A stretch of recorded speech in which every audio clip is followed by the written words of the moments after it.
Hello guys, welcome to the Khetla maths classes. आज हम बात करने वाले हैं बीजीय व्यंजक और बीजीय सर्वसमीकरणों के बारे में, यानी एल्जेब्रिक एक्सप्रेशन एंड आइडेंटिटीज के बारे में हम बात करने वाले हैं। बीजीय व्यंजक सबसे पहले देखते हैं। बीजीय व्यंजक क्या होता है? बीजीय व्यंजक एवं सर्वसमीकरण। आज हम बात करेंगे बीजीय व्यंजकों के बारे में और बीजीय सर्वसमीकरणों के बारे में। इनको बोलते हैं एल्जेब्रिक एक्सप्रेशन एंड आइडेंटिटीज। सबसे पहले बीजीय व्यंजक पढ़ने से पहले हमें कुछ मुख्य बातें पढ़नी है। उनमें है राशियां। हमें पहले राशियां पढ़नी पड़ेंगी। बीजीय व्यंजक से पहले हम क्या पढ़ेंगे? राशियां पढ़ेंगे कि राशियां कितने प्रकार की होती हैं। तो राशियां मुख्यतः दो प्रकार की होती हैं। पहली जो राशि है उसको बोलते हैं चर राशि। क्या बोलते हैं? चर राशि, वेरिएबल। और दूसरी होती है अचर राशि, variable quantities and constant quantity. चर राशि और अचर राशि। सबसे पहले बात आती है चर राशि के बारे में। चर राशियां क्या होती है? तो ये राशियां वे राशियां होती हैं जिनका मान बदलता रहता है। जिनका मान बदलता रहता है, यानी निश्चित नहीं रहता, बदलता रहता है, यानी स्थिर नहीं रहता एक जगह पर। एक ही मान नहीं होता, इसके अलग अलग मान, भिन्न भिन्न मान हो सकते हैं। ऐसी राशियां जिनका मान बदलता रहता है उन राशियों को चर राशियां कहते हैं। तथा अचर राशियां ऐसी राशियां जिनका मान स्थिर होता है, निश्चित होता है या नियतांक होता है। जिनका मान निश्चित या स्थिर होता है, ऐसी राशियां जिनका मान निश्चित या स्थिर होता है उन राशियों को अचर राशियां कहते हैं। ऐसी राशियां जिनका मान बदलता रहता है उन राशियों को चर राशियां कहते हैं। चर राशियों को अंग्रेजी वर्णमाला के स्मॉल लेटर से प्रदर्शित किया जाता है। चर राशियों को अंग्रेजी वर्णमाला के स्मॉल लेटर होते हैं उनसे प्रदर्शित किया जाता है। सामान्यतः जो होता है एक्स, स्मॉल वाई और स्मॉल जेड से प्रदर्शित किया जाता है। कहीं कहीं पर इनको स्मॉल ए, स्मॉल बी और स्मॉल सी से भी प्रदर्शित कर सकते हैं, लेकिन सामान्यतः देखने को मिलता है कि चर राशियों को स्मॉल एक्स, स्मॉल वाई और स्मॉल जेड से प्रदर्शित किया जाता है। और अचर राशियां कौन सी होती है? जितनी भी संख्याएं जो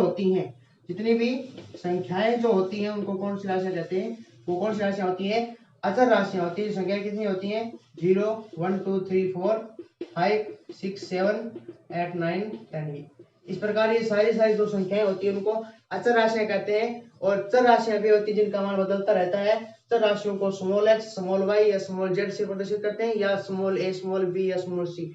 समझ देखा जाता है तो स्मॉल एक्स और स्मॉल वाई, स्मॉल जेड ही मानते हैं। इसके अलावा अंग्रेजी वर्णमाला के जो स्मॉल लेटर है उनमें किसी से भी इनको प्रदर्शित किया जा सकता है। अब बात आती है बीजीय व्यंजक की। हम पढ़ रहे थे बीजीय व्यंजक, तो पहले पढ़ा था राशियों के बारे में। अब बात आती है बीजीय व्यंजक। बीजीय व्यंजक क्या होता है? ऐसा व्यंजक जिसमें चर और अचर राशियां दोनों विद्यमान हो। ऐसा व्यंजक, बीजीय व्यंजक क्या होता है? ऐसा व्यंजक जिसमें चर तथा अचर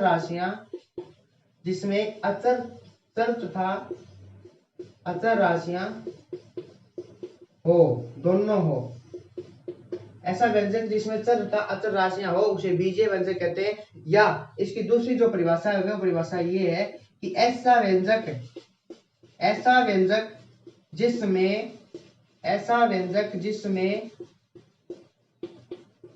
चर तथा अचर राशियों के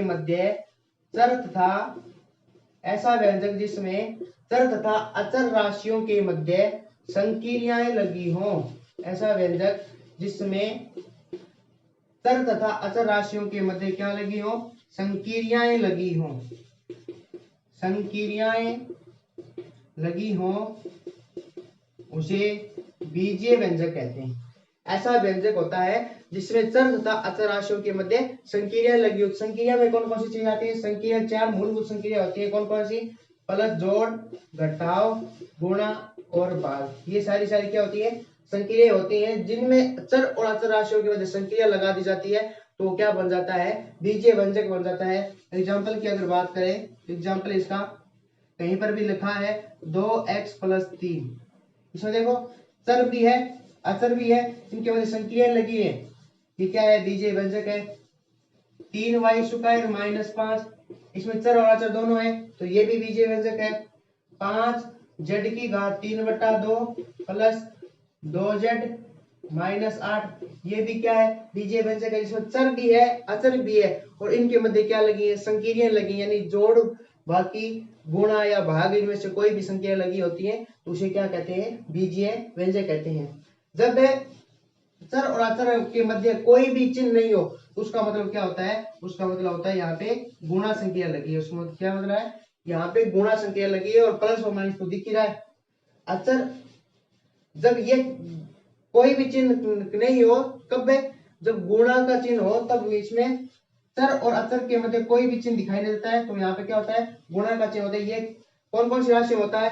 ये केवल किस में होता है? या तो होगा चर और चर के मध्य, चर और चर के मध्य गुणा का चिन्ह होगा तो उसको प्रदर्शित नहीं किया जाएगा। उसके बाद में चर और अचर के मध्य, चर और अचर के मध्य होगा तो भी गुणा का चिन्ह उसको प्रदर्शित है या जो दिखाई नहीं देगा, या इनके मध्य गुणा का चिन्ह होगा लेकिन वो दिखेगा नहीं, तो उसको एज्यूम करना है, मानना है कि इसमें यहाँ पे कौन सा चिन्ह है? गुणा का चिन्ह है। लेकिन अचर और अचर के मध्य ऐसा नहीं होता। जैसे कहीं पर लिखा हुआ 62 लिखा, इसका मतलब ये नहीं है कि 6x2 है, ये इसका ऐसा नहीं होता है। 62 का मतलब 62 ही होता है। लेकिन कहीं पर भी ऐसे लिखा है 6x, इसका मतलब 6 गुणा x है। कहीं पर भी लिखा है xy, इसका मतलब x गुणा क्या है? y है। चर तथा चर के मध्य और चर और अचर के मध्य कोई भी चिन्ह नहीं हो, इसका मतलब क्या होता है? गुणा होता है। लेकिन अचर अचर के मध्य ऐसा नहीं होता। तो ये बात ही बीजीय व्यंजकों के बारे में। अब आते हैं पद। बीजीय व्यंजकों के प्रकार पढ़ेंगे, उससे पहले हम पढ़ेंगे कि पद कहाँ कहाँ पर बनते हैं। टर्म बीजीय व्यंजकों को पदों की संख्या के आधार पर बीजीय व्यंजक के प्रकार होते हैं। उससे पहले हम पढ़ेंगे कि पद कहाँ पर बनते हैं। पद किसे कहते हैं? टर्म। पद क्या होता है? ये सब बोलते हैं इसको टर्म्स, यानी पद। पद कहाँ पर बनते हैं? बीजीय व्यंजक के मध्य जहां पर भी प्लस और माइनस का चिन्ह होगा, जहां पर भी प्लस और माइनस का चिन्ह होगा वहां पर क्या बनेंगे? पद बनेंगे। एक प्लस और एक माइनस के बीच में या एक दो प्लसों के बीच में जो दो संख्या लिखी होती है, जो चर अचर लिखी होती है, वो उसे क्या कहते हैं?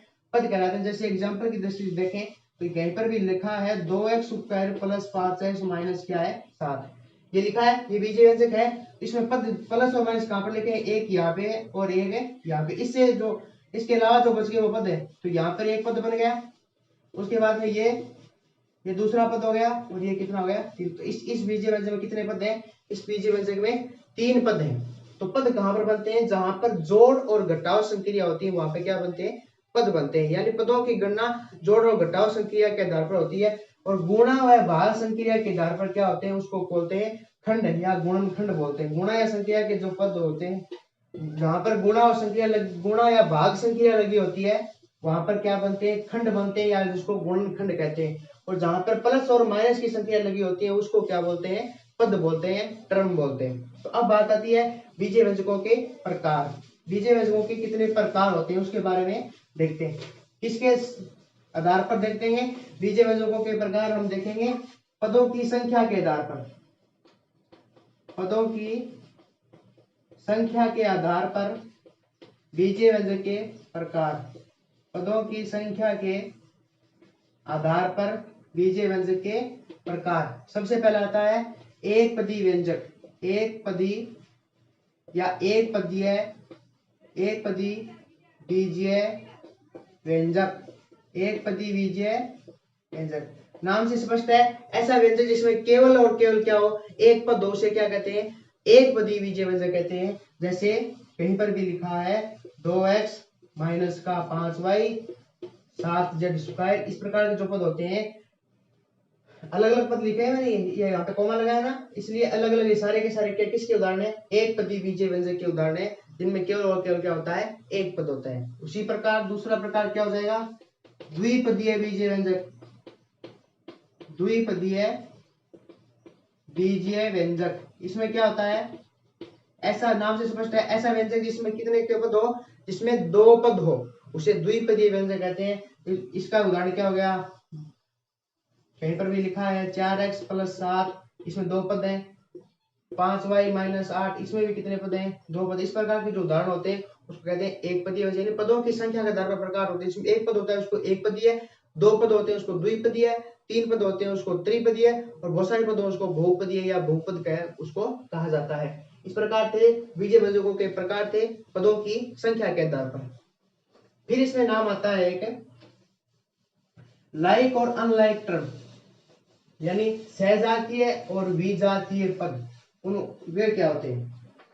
बीजीय व्यंजकों का नाम आता है सहजातीय एवं विजातीय पद। सहजातीय एवं विजातीय पद। सहजातीय का मतलब देखते हैं। सहजातीय का मतलब होता है सह, यानी सह का मतलब होता है समान। सह का मतलब क्या होता है? समान। जाति का मतलब होता है जाति। जाति में यहाँ पे हम क्या देखेंगे? जाति के हम देखेंगे चरों की संख्या, चरों की संख्या तथा चरों की संख्या तथा चरों की घात, चरों की घात। अगर बहुत सारे पद हैं, दो या दो से अधिक पद हैं, उनमें चरों की संख्या समान है तो चरों की घात समान है, तो उन पदों को कहते हैं सहजातीय पद। और इसके अलावा जो इसके विपरीत जो हो जाएगा उसको क्या बोलेंगे? न तो उसमें चरों की संख्या समान हो और न उसमें क्या हो, घात समान हो, तो उसको क्या कहते हैं? विजातीय पद कहते हैं। सहजातीय पद में क्या आता है? सहजातीय पद में एग्जाम्पल क्या समान होती है? चरों की संख्या समान होनी चाहिए और चरों की घात समान होती है। चरों की संख्या क्या? जैसे एग्जाम्पल देखते हैं, कहीं पर भी लिखा है 2xy और माइनस का 5xy। अब ये दोनों सहजातीय पद है। कैसे? चरों की संख्या कितनी है? दो दो चर है और चरों की घात एक एक चर की घात एक एक है, तो ये सारे के सारे क्या है? दोनों क्या है? सहजातीय पद है। इसी प्रकार 6x² माइनस का 8x², ये भी क्या है? सहजातीय पद है। यानी चरों की संख्या, इसके गुणांक अलग अलग हो सकते हैं, चिन्ह भी अलग अलग हो सकते हैं, लेकिन समान क्या होना चाहिए? चरों की संख्या समान होनी चाहिए और चरों की घात समान होनी चाहिए। अगर कहीं पर भी लिखा है 6x²yz, तो इसका इसका सहजातीय पद क्या हो जाएगा? माइनस का 7 हो गया x²yz। ये इसके समान। चरों की संख्या बराबर होनी चाहिए, चरों की घात भी क्या होनी चाहिए? विजातीय पद में क्या होता है? इसमें समान नहीं होता है। यानी कहीं पर भी लिखा है 7xy, तो इसका विजातीय पद तो 8x², ये दोनों विजातीय पद हैं। यानी जिसमें चरों की संख्या तो समान लेकिन घात समान नहीं है, तो ये क्या कहलाते हैं? विजातीय पद कहलाते हैं। तो ये बात थी बीजीय व्यंजकों की, बीजीय व्यंजकों के प्रकार और सहजातीय और विजातीय पदों के बारे में। उसके बाद में हम पढ़ने वाले हैं बीजीय व्यंजकों की जो विभिन्न संक्रिया है उनके बारे में हमें पढ़ने वाले हैं। बीजीय व्यंजकों का जोड़, घटाव, गुणा और भाग के बारे में बात करने वाले हैं, जिसकी चर्चा करेंगे हम अगले वीडियो में, जिसके लिए हमें अगले वीडियो में देखेंगे किस प्रकार से इनको जोड़ा जाता है, घटाया जाता है, गुणा किया जाता है और भागा जाता है। उसके साथ ही हम चर्चा करने वाले हैं बीजीय सर्वसमीकरणों के लिए। आज के लिए इतना ही। धन्यवाद। जय हिंद, जय भारत।